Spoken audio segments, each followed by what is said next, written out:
good guy, you all. It ain't you all, it's y'all. Y'all. Y'all. Y'all. Man, you sound like a karate movie. Y'all. Yo. Say it from right here with some soul. Y'all. Y'all. Y'all. Y'all.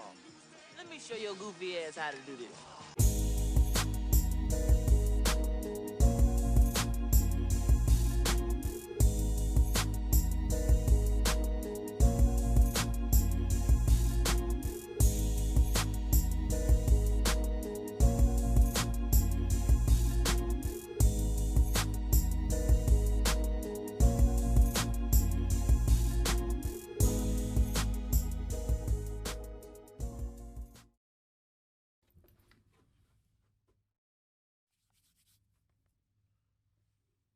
Yo, what's good? It's your boy King B. Welcome to Youthful Alliance Leverage and Love podcast, aka Y'all Is Us. Got to my right here.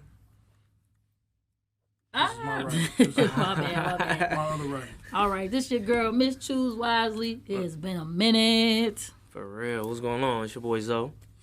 Yeah, man. So when we touch down, you know it's up. Let's go. Hey. I'm trying to come up with slogans on the fly. That's So it. but yeah, man, it's been a while since we got together, man. What's been going on with y'all? Man, how you feeling? Just keeping busy, trying to take care of some finances. It's tax season, so, man, black people, take care of your taxes. You know what I'm saying? And your chickens, like the infamous Beast Mode said. So learn about taxes, man. That's how you can really keep more of your bread. Definitely, because I just got back $4 is what they're going to tell me. Wow, really? I said, $4? I looked at it Nah, yesterday, but to bring that up, as a business owner, and you're a landlord and everything like that, you about to be a future, business owner. When you get to start making a certain amount of money, you become an LLC. You hit a certain point, you need to become an S Corp, but still operate under LLC to start paying yourself.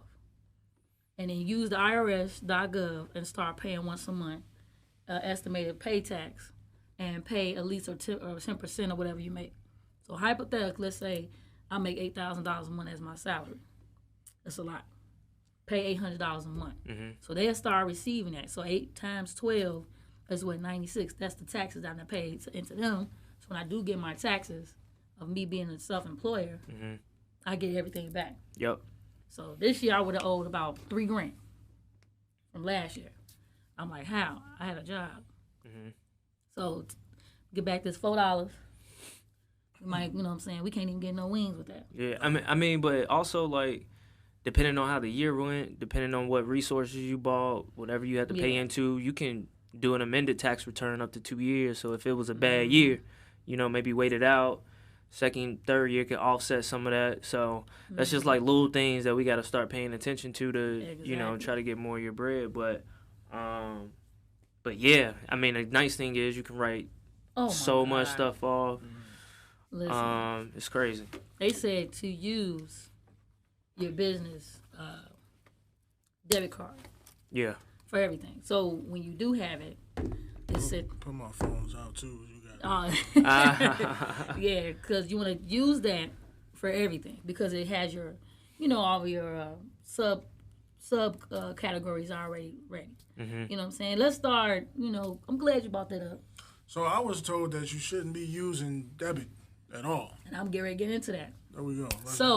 I've been on him 500, and everybody that has somewhere Earn Your Leisure, but I've been with Earn Your Leisure when they was on Instagram, and anybody that's doing something like Black Wealth Renaissance and all this other kind of stuff before everybody got popular with it. Him 500 is a dope young man to follow and everything like that because he's been talking about leveraging credit for a minute, and everybody that has something to do with them. Wall Street Trapper, you know what I'm saying, Mr. 2 Weeks Out, you know what I'm saying, Alex Burton with Good Energy for Trucking. I've really been studying him.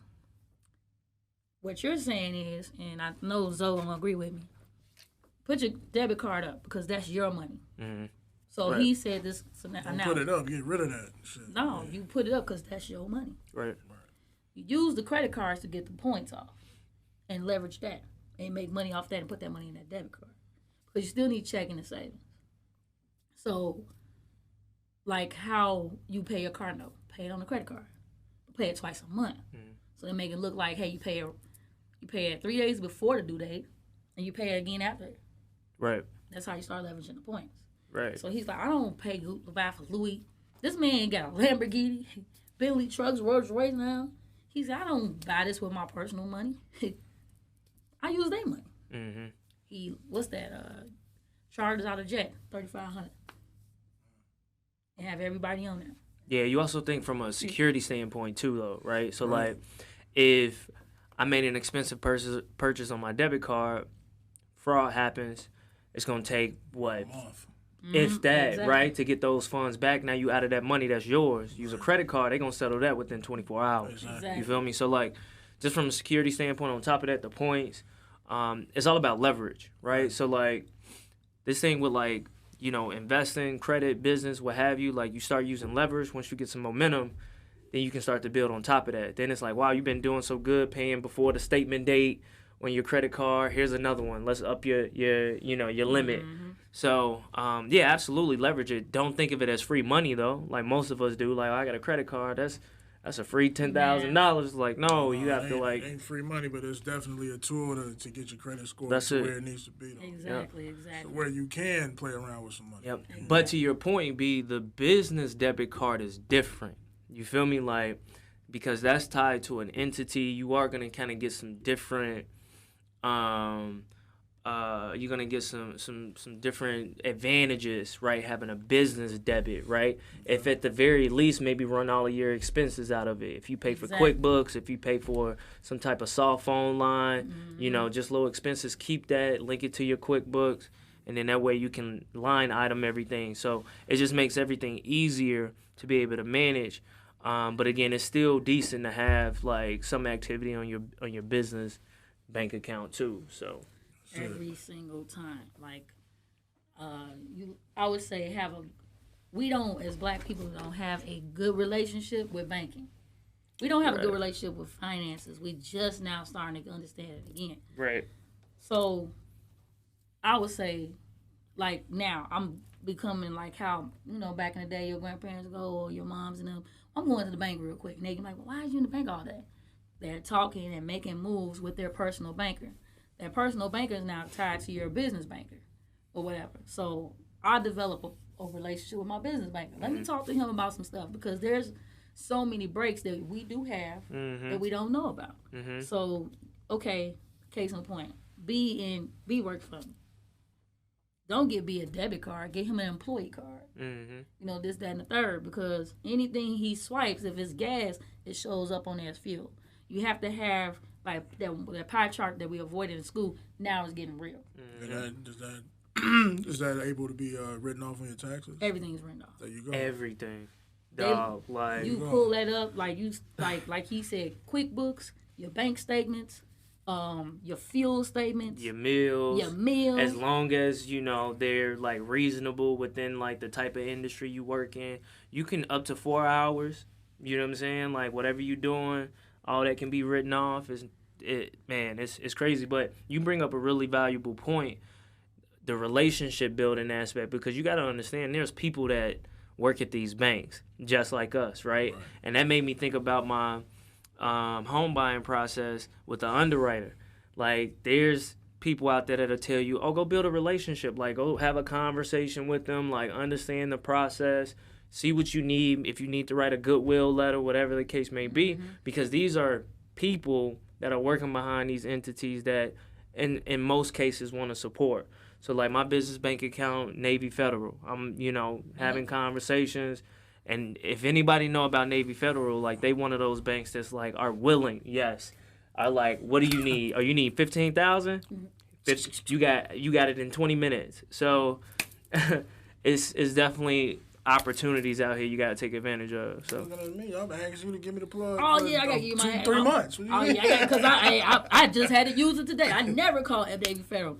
I did it to pay the girl to do my hair. She was like, I said, wait a minute, baby girl, you got too much money.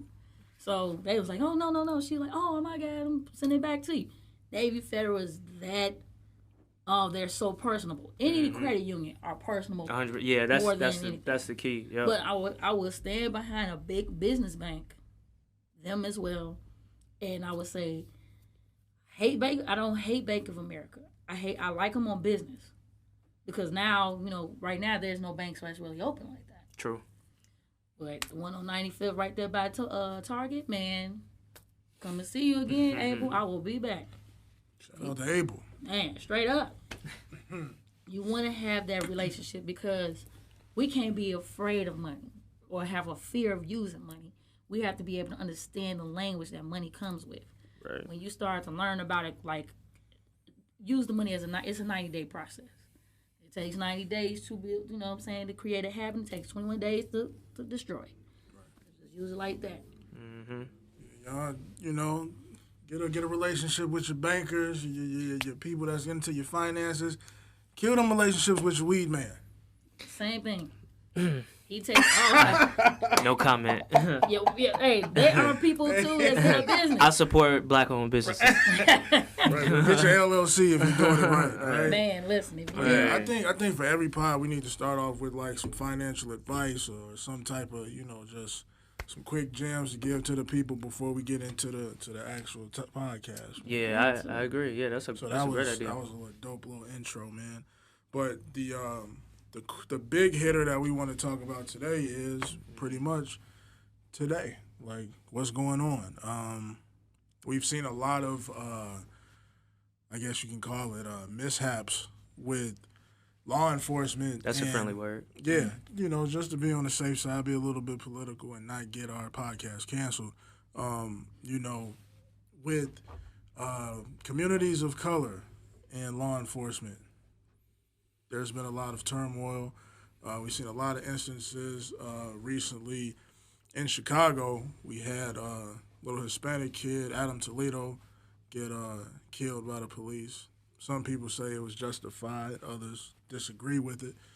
In Minnesota, actually 10 minutes away from where George Floyd was killed last year, my man, what was his name, Dante Wright? Mm-hmm. He was killed by police. Yeah, Brooklyn Center still. Yeah, Brooklyn Center is going up right protesting. Yeah, it's on fire. There was another instance, I forgot where it happened at, but these police. Too many to count. Yeah, it's happening every day, and it's continuing, even though police are being somewhat held accountable now because it's on the forefront, I think. It's still happening there, and they're acting as if, it doesn't matter because they know that they're protected anyway. Right. We just got a conviction in the George Floyd case. Derek Chauvin was found guilty on all 3 counts that he was being charged for. Sentencing is pending in about, 7 weeks? June. Yeah, yep.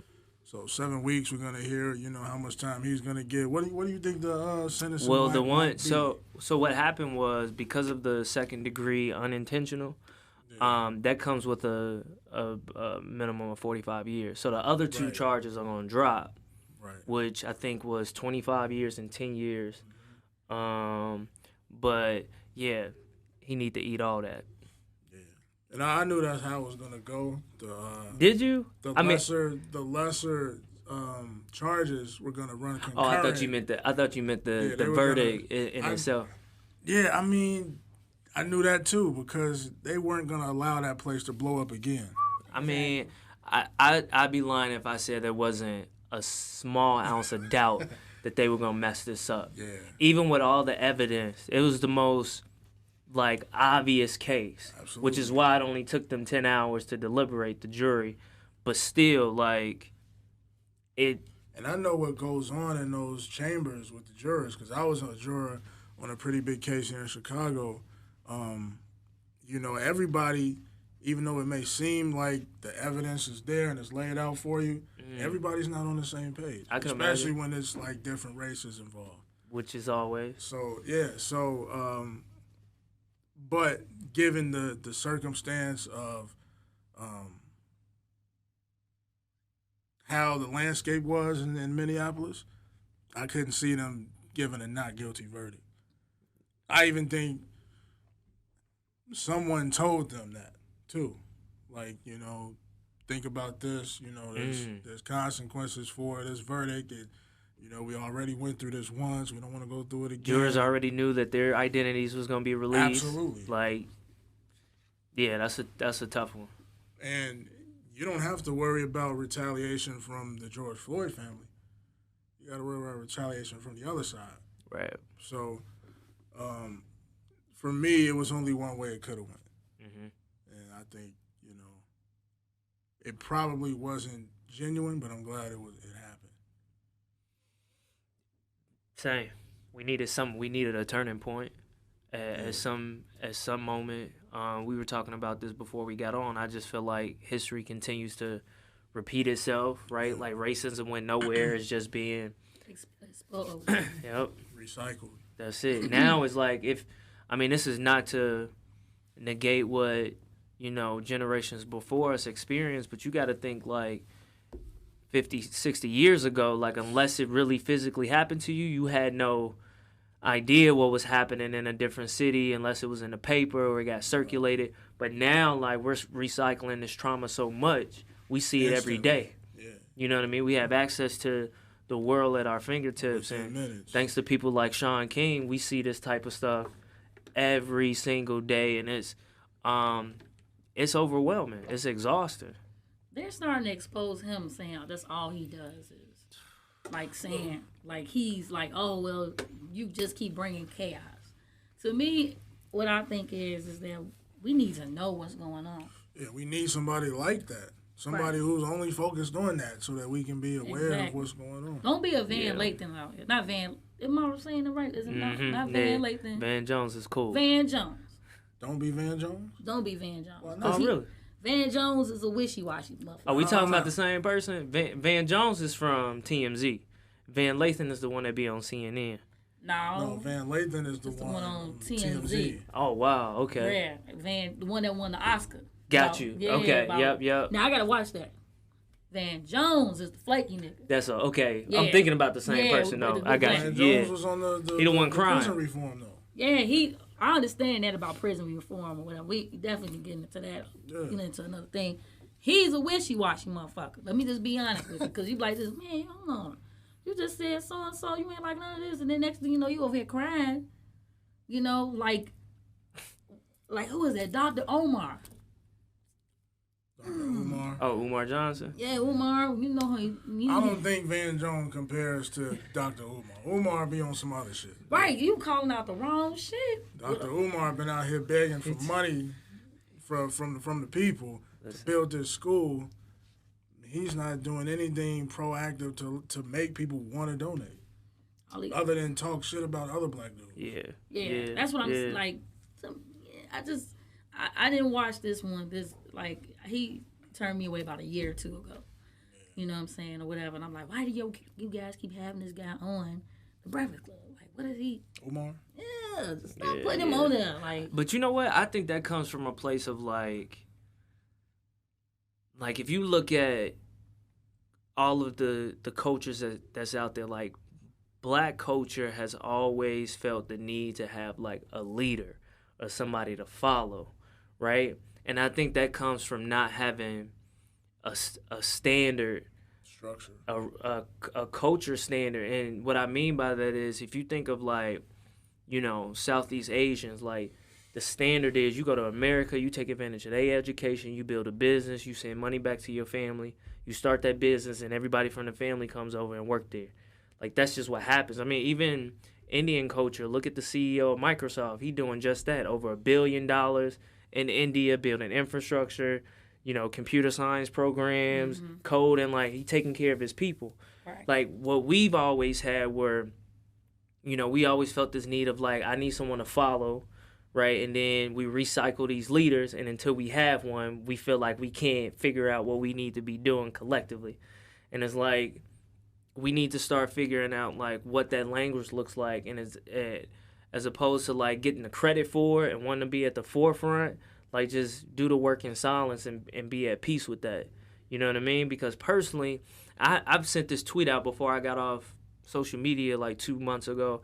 I said, if I ever got shot by the cops, like keep Sean King, keep Tamika Mallory, being Crump as far away from my case. And the only reason why I said that is because I don't want like my situation to be notoriety, whatever, right? Because people may mean well, but like that type of energy, I just don't trust it. You got folks performing on hip hop shows and the Grammys, and you know, like I feel for Tamir Rice's mom. Like she was pissed, and like I get it. Like stop using this as a prop. Mm-hmm. Like I understand you trying to show people what it's like, but like I see enough people getting killed in real life. Like why do I need to see it in my entertainment? It's Hollywood's gonna do a good job at resurfacing this type of trauma. Mm-hmm. So like we need to be extremely solution driven, but we need a standard where everyday people, we're the majority, right? We're the ones that's like seeing this every day. We in these neighborhoods. Like we don't need people to just come in when somebody get killed and say, okay, we got it. We gonna figure this out. We gonna help the family out. Yeah, it worked out for George Floyd's family, but still, like, we should be coming up in arms as a community and being able to help each other, not waiting for somebody else to come do it. You bring that's a very, very good point, because we still have what did my man say from off of what is that? Is it American Gods or something like that? With before Orlando. Yeah. Bring him back, okay? Yeah, I ain't watched the show, but I saw a clip. Right, that clip. That famous clip, yeah. Yeah, because my aunt was saying something about that. I'm like, man, it's hard to be so, if we start teaching, like we all don't have kids, but we're talking about changing our culture, right? Right. So say, for instance, like, remember how we talk about in business, we give out gems, right? Why should we hold these gems to the back while we come forward and not help another person fish? You know what I'm saying? So why shouldn't we help beef fish if we got some game? Some people say, oh, I'm going to move in silence. I ain't going to let nobody know something. Mm-hmm. That's cool and everything. But if I know my man's is hungry, mm-hmm. and I'm on my table, got the forks and the plates, you know what I'm saying? Hold on, come on. Sit right here. Let's do this together. That's how we should start doing start building up the value of the family. Mm-hmm. And like we were saying before we start, these white cops have these traits that was embedded in them from birth, mm-hmm. because of how they feel about us. Mm-hmm. You know what I'm saying? I had a discussion with an old employer of mine, and I didn't call them racist, but you know what they say at first. Mm-hmm. You know what that means. Yeah. I told him, I said, man, you know what? I said, I used to follow you around.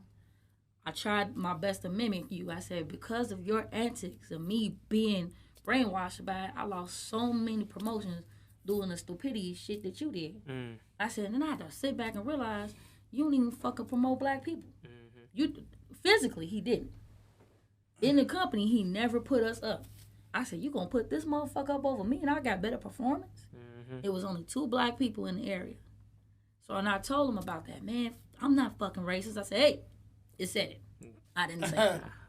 So that brings to my point. I said, even in his business, I said, you're not appealing to black company, to the black culture. Mm-hmm. So my thing is, I said, when they, like, I think Shannon Sharp said, if you got to say, well, I got black people in my phone. Yeah, you trying to justify your actions. Right. I got black friends. Right, I know black people. Like, no, and I know black people. Because here's my black. Right, because you work with them. You don't have that person right there kicking it with you at your crib. No, you don't. Yeah. I mean, we're dealing with 2 forces, right? We're dealing with, this sense of, like, I have to hoard opportunities as a black person because generation after generation after generation, we've all haven't been given equal opportunity for stuff. Right. It's been managed by white entities, right, of how successful or how far we can go. So if the powers that be are like, well, Nikki can go, but you two, like, y'all got to stay. You know what I'm saying? It's like, well, you ain't going to not make sure your family can eat for the sake of 2 people you may barely even know, right? So you got to think like white people move different. They don't care if they related or not.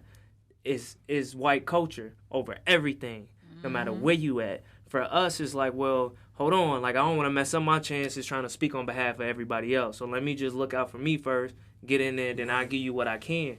Then on top of that, like, you know, you got the powers that be that's really gonna manage you. So when you got two things against you, it's really hard for us to think like community first.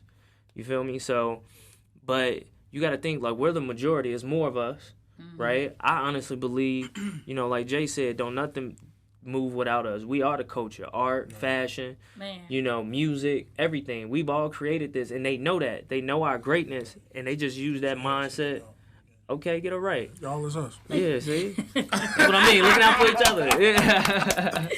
She be looking right. But yeah, we got a lot of work to do to break that mentality. But just as they're conditioned to think like they deserve everything in this country, we're conditioned to think like, well, hold on, I don't want to mess up my chances making somebody uncomfortable.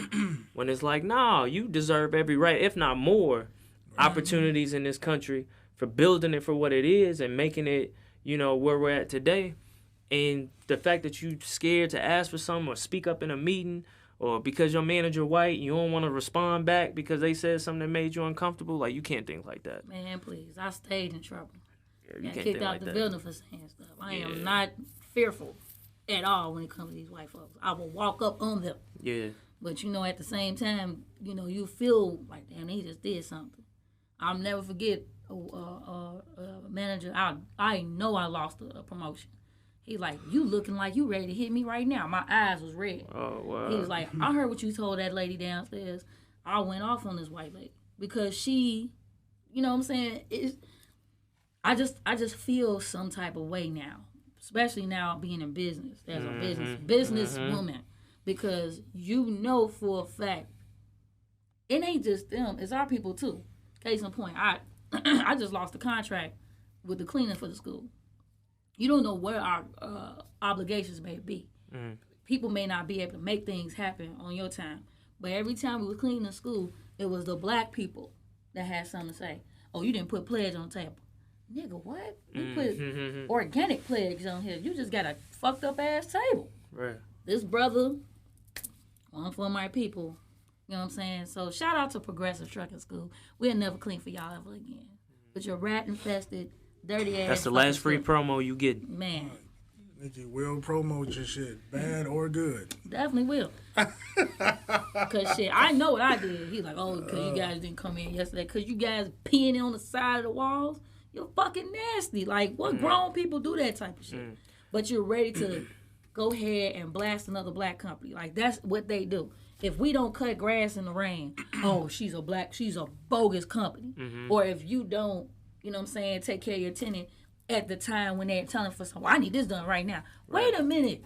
Right. You don't know what my mental is going on. I might be on the toilet or something. Or, man, B, you didn't fix this computer on time. Wait a minute. You don't know what the situation may be. We're so time sensitive. Let's get this done. You know what I'm saying? That we don't pay attention to what's going on to us. And you know what's crazy? We don't keep those same expectations To them. of white people that we do our own people. Like when Obama got elected, everybody thought they was going to get a break. What can you do for me? Or like when we see people, we quick to speak on what a black person is falling short on, but I bet you won't have that same tongue with your white manager. And I think, like, going back to the point, like, policing, it's not even about race. There's plenty of black cops out here. I mean, statistically, only 11%. But they're there, right? And one would think, like, oh, most of y'all come from the same neighborhoods we come from. You would understand. But in a lot of cases, you know what I'm saying? You running into the same law. It's still that blue lives. It's still that badge. So it's like, it's really like, how do we start to look at this entity, you know, whether it's reform or whether it's some type of other process that we have to start to take care of people in our communities, to get away from like letting them just be the only solution to some of the problems that we may have. Are you thinking that we are ready to police ourselves? I don't think so much police ourselves. I honestly believe that a byproduct of improving our communities, whether it's violence, whether it's the, you know, how we deal with our neighborhoods, is really like resources from a mental health standpoint. Because majority of what we deal with is stemming from mental health, right? 1 in 5 is going to experience anxiety and depression. Most of us are experiencing PTSD coming from just where we come from. But it's not validated, right? So until people that look like us come in and say, no, you're right, I've been there, I've experienced that, and we can normalize that. On top of that, like, we have to understand how valuable our communities are. So if we don't really see it as valuable, if we only see it as a trap, you know what I'm saying? And I just need to get out and get as far away from it as possible, as opposed to, you know, rebuilding it from the bottom.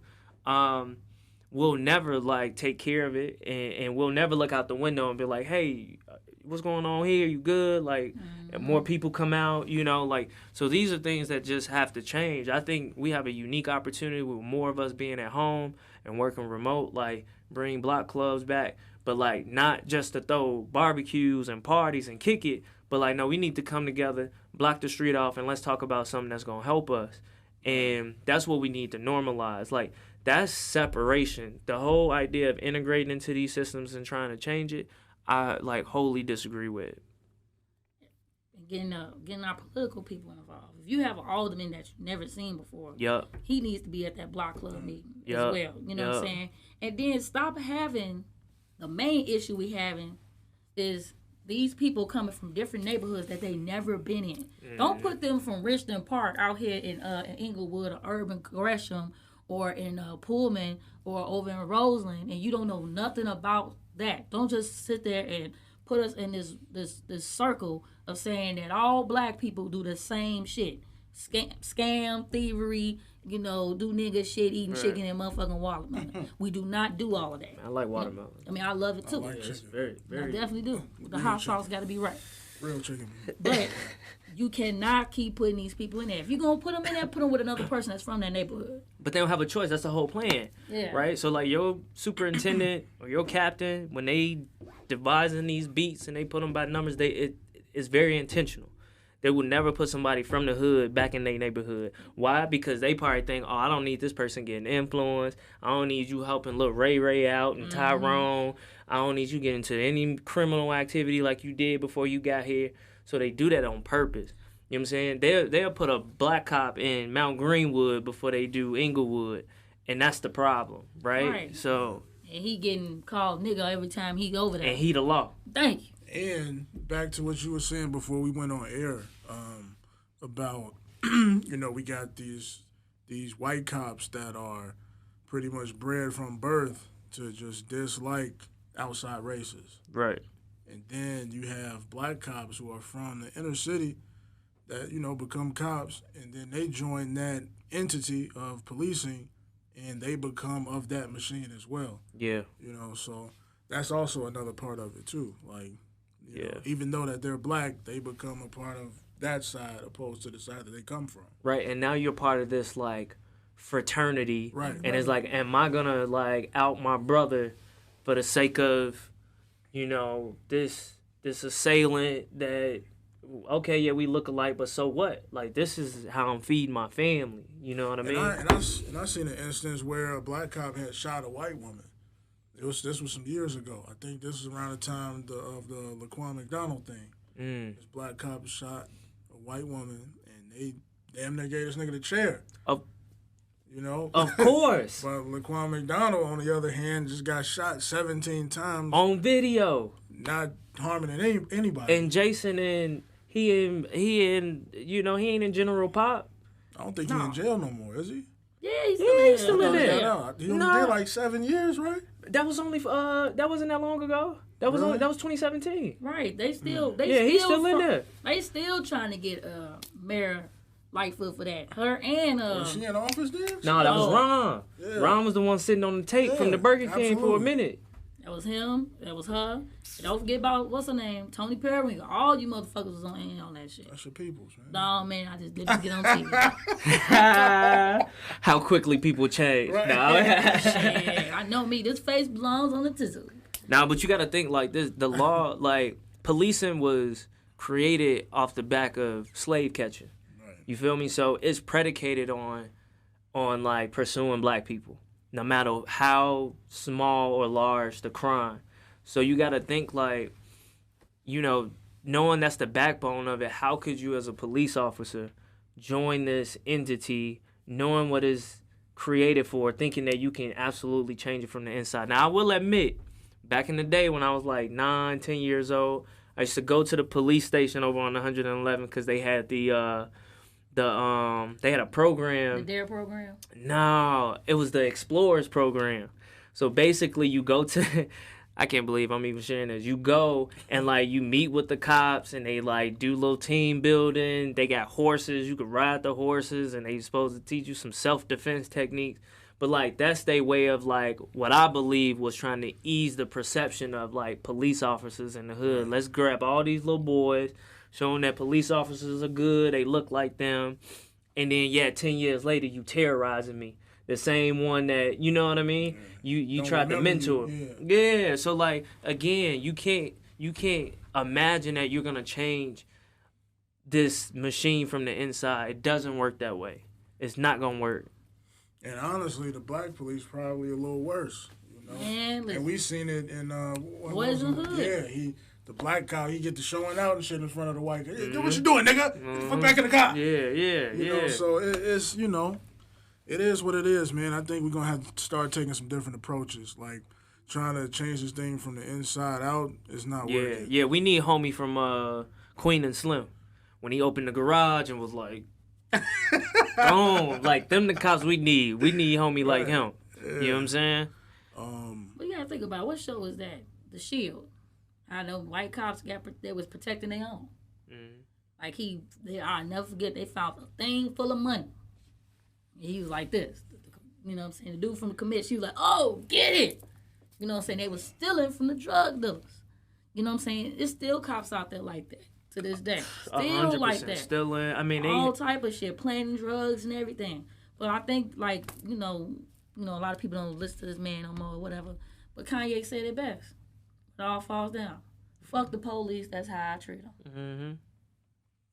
You know what I'm saying? We know when the main thing we do need to do, you need to know our laws.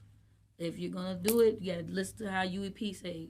You got to learn how to arm yourself. Make sure you're protecting yourself. Know these laws. You can exercise your 2A just like these white people do. You got every right. Exactly. This dude shot somebody and they let that white boy go. I'm like this. I'm like, y'all just going to let this? Mental patience. Do what the fuck he want to do. Yeah, so I mean, I know it's a lot of people out here, you know, that's like, you do whatever you need to do to take care of yourself, but like, just, you can get a gun license. If you ain't got no priors, if you ain't never been admitted to a mental health facility within 5 years, like, take the little 16-hour course, go to the range, like, do it the right way. You know what I'm saying? Like, understand the law so that way you can use it to, you know, to your advantage. But yeah, it's important out here. You definitely have to, because if you don't, they're gonna use it against you. It's getting to that point now. Yeah, and a lot of these cops barely know it. You see videos all the time. You know what I mean? Civilians like testing them. No, I know Penal Code 762 in this second paragraph, and they look stupid.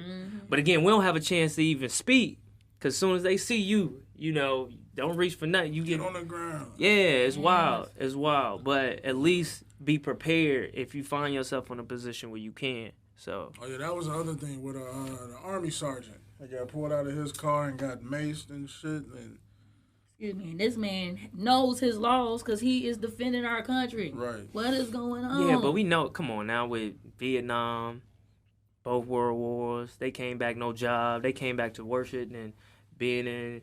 Right. You know, Southeast Asia, where even then they like, why are you fighting this war? Like, this ain't your war. Right. This theirs. Like, what are you doing? But I get it. Like, as a black person, you know, it took me a while to understand the perspective. Like, okay, you did build this country, so I can see why you would have like, you know, some connection. Like, no, I want to, like, you know, I want to protect it too. But you got to understand, like, it ain't meant for us to do that.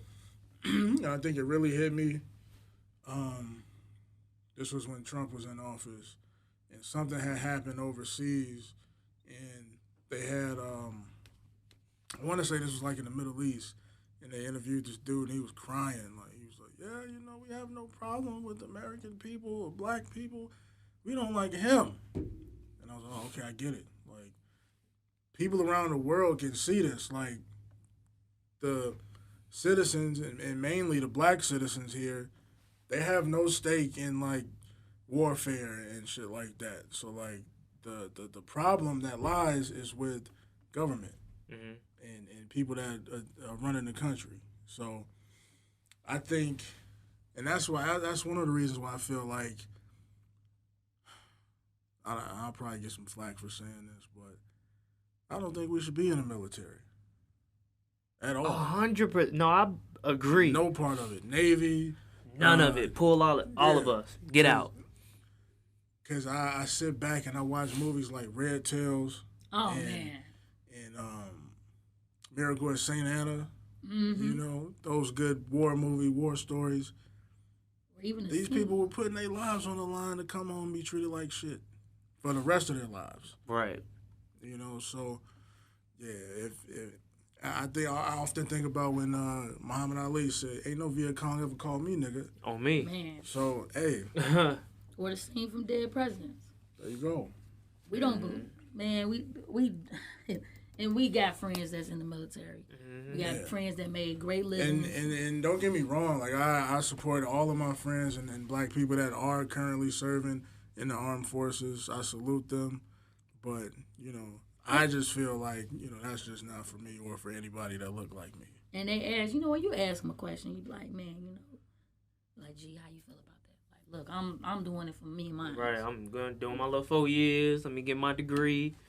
And a lot of them come get out, my Dodge Challenger. They get some good, they get some good Oh, my benefits. God, I swear to God, everybody get one. Yeah, well, that's the signing bonus for black people. They like, oh, yeah, you want to come? Get a Dodge Charger. Get this Hemi real quick. Right. I just want to stunt. Hellcat. Burning through. Burning through. You like, damn, you ain't got nothing. Yeah. On the real. But, Niggas love a Hellcat. Bro. man. Yeah, we love a good Hellcat. You got to get something lighting on the show, people. Y'all, we so deep in it right now. But I agree with you guys. I mean, the only way I was going to go over there because I want the signing bonus. I wanted to be able to get the GI Bill so I could buy me a crib. I wanted a free education. VA loan is it's like gold. But I mean, is it worth it? Like, you go over there. Some people know say, what you're saying. Yeah, exactly. You go over there and say you get sent overseas to, you know, Iraq or whatever. You know what I'm saying? You get the... But not only that, it's like, especially for like black women, where you know it's a huge like sexual assault culture in the military. Even remember the Hispanic young lady that was... Fort Hood. Yeah, like... And they then found other bodies. And then it was women. It was white women. Like, she should have known. Like, you know what you getting yourself into. So ain't no, you know, ain't no protecting each other. Yeah, it's crazy. I mean, you got like, like I would say, I had a couple friends. One went to Afghanistan. He was in the Marines. That brother came back. You touched that man's shoulder, he was ready to flip your ass.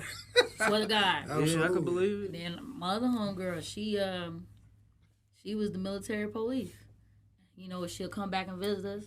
She be happy with it, but she'll get in that dark place. She's like, man, gee, how was it? She's like, I'm really putting a gun in this man's head. She took pictures. You know what I'm saying? I'm like, yeah, my cousin, man, he can't even have a good July 4th, you know, because when the fireworks go off, it's traumatizing. Yeah. exactly. But I mean, we've been like, we know like it's really two ways to get out the hood if your circumstances messed up. It's military or sports. So again, history continues to repeat itself. You know, my grandfather was in the Air Force. So again, like, I feel strongly about my opposition of it, but we've all had friends and family that's done it. Right. But again, when you don't have a choice, you like, man, well, if I die over there, I got benefits I can leave my kids versus dying on my front porch. So it's like, I get true. it. I get it. Yeah. But whether or not I agree with it, I still understand. all we got to do is think about the movie Glory. Man. That's it. That is it. I just don't, I'm not that great with authority. I don't know why. Just don't I have think it's in our genetics as a whole. Man, maybe my condition has been conditioned. You know, just don't. Not saying I don't like it. You know what I'm saying? We all got to abide by some type of rules, regulations, and live by it and everything or whatever. But it's just something about. You don't like this. You don't like somebody Yeah. directing you to tell you what to do. I don't need to be micromanaged. Yeah, especially, like, now that I'm an adult, like, I've never had a black manager at any job I worked at in my life. It's crazy, right? Well, I mean, I've worked in technology for the last 10 years, So from Apple, other tech companies here in Chicago, like never had a black manager. So like that's why I feel like I also have been passed up on like promotions. I feel like people have been intimidated, you know, because I come in and I can move and shake and navigate. I don't care. I ain't scared of nothing. And, you know, I've had situations where there was some tension and you're not going to talk to me however you want. I'm a grown man too. So it's like, Exactly. I absolutely get it. And I think that the reason why a lot of us don't do well with authority is because we've always felt like it's been, you know, we've been told what to do because we can't think for ourselves. You know what I mean? It's like, that's clearly not the case. So you're not about to speak to me like I'm dumb. Man, I just feel like there's always been a trauma that you see. Like I would tell people, like, if you really want to know about the Army or how about slave trading or anything about slavery, work at UPS. A lot of us that was black, we have gotten overlooked because this white boy drinks with this motherfucker here. And I seen, or he slept with this person. Right. Here. Or they go to the same, like, golf club or whatever it may be. We make a decision at the strip club. I'm like, man, I said, so, and I know I got promoted, boo, because this guy here was cool with all these people, so they moved me for him. It's like a trade. An NBA. I said, so you NBA trade me for this motherfucker? Crazy. And put him above everything, and now he looks down at me. But when at the same time, you a minority just like me. You Hispanic, I'm black, but I'm a woman. So we promoted all of them. It took, you know, it's all about who you know, how you know, what you do, how you move. I didn't move that way, you know. Or just imagine a white manager telling you too urban to get promoted. I'll never forget this black lady. Well, Nikki, you know hella urban. I don't care. That's how I want to move around. I'm the person that's gonna be able to talk to the people the way you need me to talk to get them to move. Latrice Johnson, I looked up to her because she was the first black female manager that had a G-Wagon. Hey. She didn't care. She didn't act black. I am an African American woman. And I had her hair in a ponytail. She denied me a promotion because of my tooth. What? And I never, ever forget that. And I looked at her. I said, I got an education. I said, I work hard, and I've been in this company for a long time. Yeah. When I left out that meeting, I said, get me up out of here. I'm going to whoop her ass. And then it happened a second time when I went back to UPS. But it didn't happen the third time because nobody owns me. Right. Got my own door now. So don't cross Nikki or you will get placed on this podcast with the hell story. What is it? Right. Boom, boom, boom, boom. Man, that's wild. I mean, because we've associated success with whiteness so much. Right. Where, like, again, going back to the conditioning, no matter who's in these, you know, roles of leadership, it's like you got to look as close to white, you got to sound as close to white to be in these positions. Because, like, there's a difference from sounding professional and sounding white. Thank you. So, like, black people, we forever, and I've worked in tech, I've, you know, started my career having to code switch and feel like, oh, I got to, yes, sir. You know, it's like the sorry to bother you. As opposed to, I could still be like, oh, you know what? Yeah, we can go ahead and look at those metrics. That work? Yeah, that's dope. Cool. You know, and it's like, I'm still getting my point across, but I can still say what I want and sound like myself. Just because we don't use the same vernacular, I could use a big word. Just because we don't use the same vernacular don't mean like I'm any less professional or educated than the next person. Exactly. We don't have to use this. And you talking about a language that's not ours. So, like, how can you get mad at somebody that may not always speak proper English when that's a language that we had to learn, you know, generation over generation? So you can't be mad at that. And plus, AAVE is real. Like, African American Vernacular English is a real thing. So ain't, y'all, show, all that. That's funny because I was walking through the halls today at work and I was listening to two white people talk. They were saying in the hallway and they were saying all of that shit. Y'all ain't. Yeah. And that all came from the South. But if I said that, they you look ignorant. at me like, You too urban. You rapper guy. yeah. That B's a rapper guy. Right. Look at his braids. Right. What show was that? I've been watching. Boom, boom, boom, boom. Right. I've been watching this show called Better. Bigger on BET Plus. And it was just like you were saying. This sister, Elaine, had straight hair when she went in, had a little wig on and everything like this at this company she was working at, and the young lady was a different color than her. She was a different shade of black. They didn't respect her, but they respected Elaine because she was light skinned. Right. My condition. Being close to white. And she talking proper. So a girl was in the bathroom. She was like, man, you didn't even take up for me. You shot me down, this, that, the third. And this stuff happens in these rooms. And you know, we all know, we have felt that before. And this happens when you own businesses. This happens when you're trying to buy property. This happens when you're trying to get promoted. This happens in the club. This happens in the dating world, love world. You know what? I'm not going to mess with that brother right there because he is too dark-skinned, girl. What? The babies is going to come out shiny. Yeah, this is what I'm talking about. Like, that type of things go on. And what happened is she came back and she took the wig off and became natural. Wow. To support her and her look. Good for her. Exactly. So the question that I'm getting ready to ask you, you guys been in tech, but black people invented most of the technology. How do you feel by not having someone of your behind you to say, hey, man, okay, we can take this. That's how you on. do it. Yeah.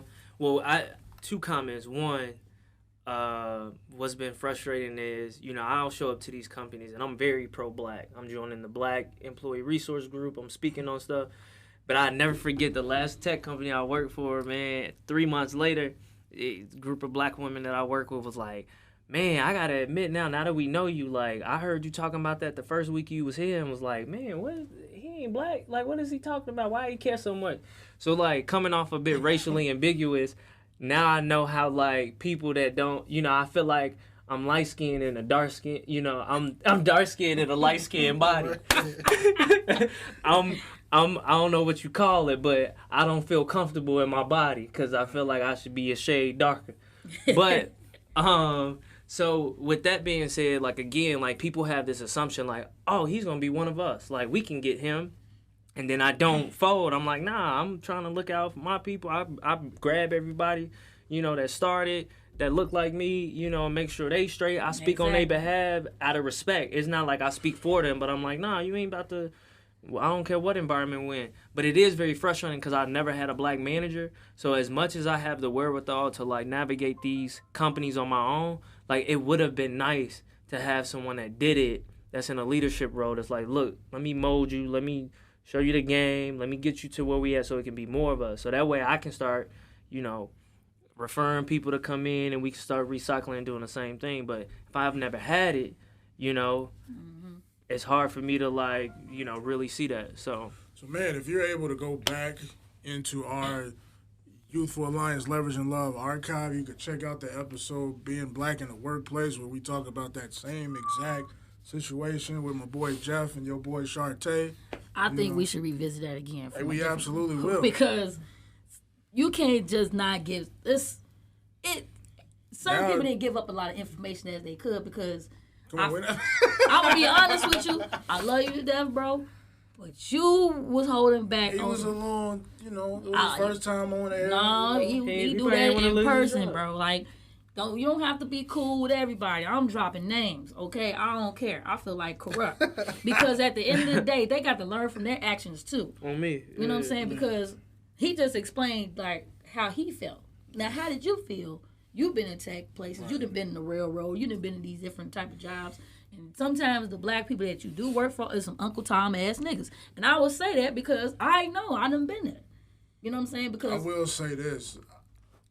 Though they haven't been management, I've always met black people within the company that would, grab me by the collar and show me the way. If by the collar, they hemming you up? No, I mean, like, hey, we going this way. You know what I'm saying? This is the way you need to go. Hemming my boy up like, hey, man. Yeah, usually. Grab him by the ear. Do this. But heard it was coming. Yeah, I haven't ran into too many Uncle Toms in the workplace, but I've definitely seen Yeah, they I definitely know I are. did when I worked at Apple. Boy, they out there. This man, hold on. I'm putting him on the spot. Look, Nikki And influence. this the icing on the cake, bro. He was a black store leader. Not at my store, though, when I worked in Apple retail. And his name, Toby. So, Pete. Kunta. What? No, Toby. I left Apple for a little bit. And the reason why I left, I had a run-in with my store manager. I don't know if he was white, whatever. He told me one day, this particular manager told me one day, like, no, don't do that. I said, man, I'm a grown man. I ain't one of your kids. You don't tell me what to do. So that created a whole situation that eventually made me leave because it was just toxic culture. He ended up getting fired after that, so I tried to tell y'all. But long story short, I tried to circle back a couple years later, so I reached out to Toby like, yo, he was the store manager at the one in Lincoln Park. I'm like, man, I'm trying to come back. I just need something part-time. You know what I can do, whatever. He's like, yeah, like, cool. What position you want? I'm like, what? He's like, man, whatever you want to do, I got you. I'm like, all right, well, I want to do this. Then hopefully I can get into leadership. He's like, cool. Well, you're going to have a couple conversations, and then we'll get you right. Bet. I had one interview. Second call I got, dog, they, like, said, no, we're going to move forward with other candidates. Reach out to him, bro, went ghost. LinkedIn message, all of that, hitting his line, no answer. So you filed for that, bro. Never try. I don't do, like, you was better off being a buck. Like, man, you know what? You rubbed some people the wrong way because of what you did. Like, I don't even think it'll work out. Cool, save face. Like, don't have me look stupid out here, acting like you got my back. So, Or maybe he did have your back, but he realized he didn't have the pull that he thought he had. bro, he over the store. How you ain't got no pool? That's your store. Exactly. I don't want to hear that. No, Okay. yeah, I'm just trying to play devil's advocate. Nah. Let's be the right advocate right here. Right. It ain't like it's somebody above him that do hiring. That's your store, bro. Like you could do whatever you want. That's your store, and you know how I get down. You know I get busy. Like, and it was part time. It wasn't like I was asking you for a manager role off the bat. Like you could have kept it a buck with me. So it may not come off blatant Uncle Tom, but watch how people move. Like people don't have integrity out here, and feel free to call them out on it. So I was trying to hit your line and tell you what was going on. We could have had a conversation, but now I had to out you out on the podcast. So I hope your kids see this. Toby ass nigga. Yeah, your daddy filed. I'm telling you. Your daddy and Uncle But Ruckus. hey, Y'all ruthless out here. Easy E. hey, Ruthless listen, Records. hold on. You know what time it is? It's almost the man. double C season. Yo, It's cancer season out here, so you know we do not care. Man. But you know what? You have to let these people know, because I'm telling you, when you own your own business and you have your own structure, there's certain ways that you don't want to act. Now there might be some moments where we do pull on, we might get unprofessional and things like that, but you got to step back and be like, man, I'm not going to do what you did to me and my company. Right. You know what I'm saying, or whatever. So, I agree with him on that, because I didn't, you can think about it. You could pull it to, you couldn't be honest with me about that, so you had me out here looking stupid. Come on, baby, come on. No, I definitely get it. That's foul. Being black in the workplace probably coming. Technically, bro. Definitely in the next 5 episodes. We're gonna get it in there. Definitely. But yeah, man, before we get out of here, I wanted to mention that there is some visual content out here. It's a documentary called Buck Breaking by Tariq Nasheed. Is it out yet? I ain't been on the just gram came side. out. Okay. Yeah, man, my homeboy picked it up, man. I'm gonna try to see if I can copy it. If I can't copy it, I'm Wait, definitely you can't borrow it. stream it or something? Is it on? I don't know where it's at. I know he Yeah, had. You mean he got a tape or something? He had the DVD. So he went out and supported for real. Which one? Where you get that from? The Sharks on 79? Actually, I support black-owned businesses. Actually, I think he got it from Culture Connection. So Oh, me, shout see? out to, Oh, yeah. Okay. Yes, that's our spot. That's our spot. Shout Matter out of to fact, them. I'm going there tomorrow. I know what you mean. Absolutely. I need something else too, but Right. But yeah. It could have went so many ways. Right, get my hands wet. It could have went so My many pockets ways. wet, but yeah, shout out to Culture Connection, man. They got all the goods that y'all need, and that's some plug that hopefully that they gonna pay us for in the future. But Bug Breaking by Tariq Nasheed is out. Make sure y'all check that out, man. I will be checking that out very soon. Kevin, I might need to borrow that. Yeah, I think that's all I got for this episode. Even though I could talk about white cop shit all day. Man, listen, in the words of the late great NWA. Yeah, you ain't gotta say it. Coming straight from the underground. But yeah, man, you know when we touch down, it's up. This is Y'all Is Us, Youthful Alliance Leveraging Love, signing out. This your boy King B. This your girl, Miss Choose Wisely. And it's your boy Zoe. And we're gonna catch y'all on the flip side. Peace. You put that on Instagram? This ain't off yet. Ooh. Oh, man. The edit game is so real. Ain't no edit going on.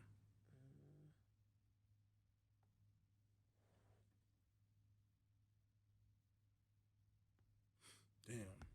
Yeah, so it looked like it is only DVD.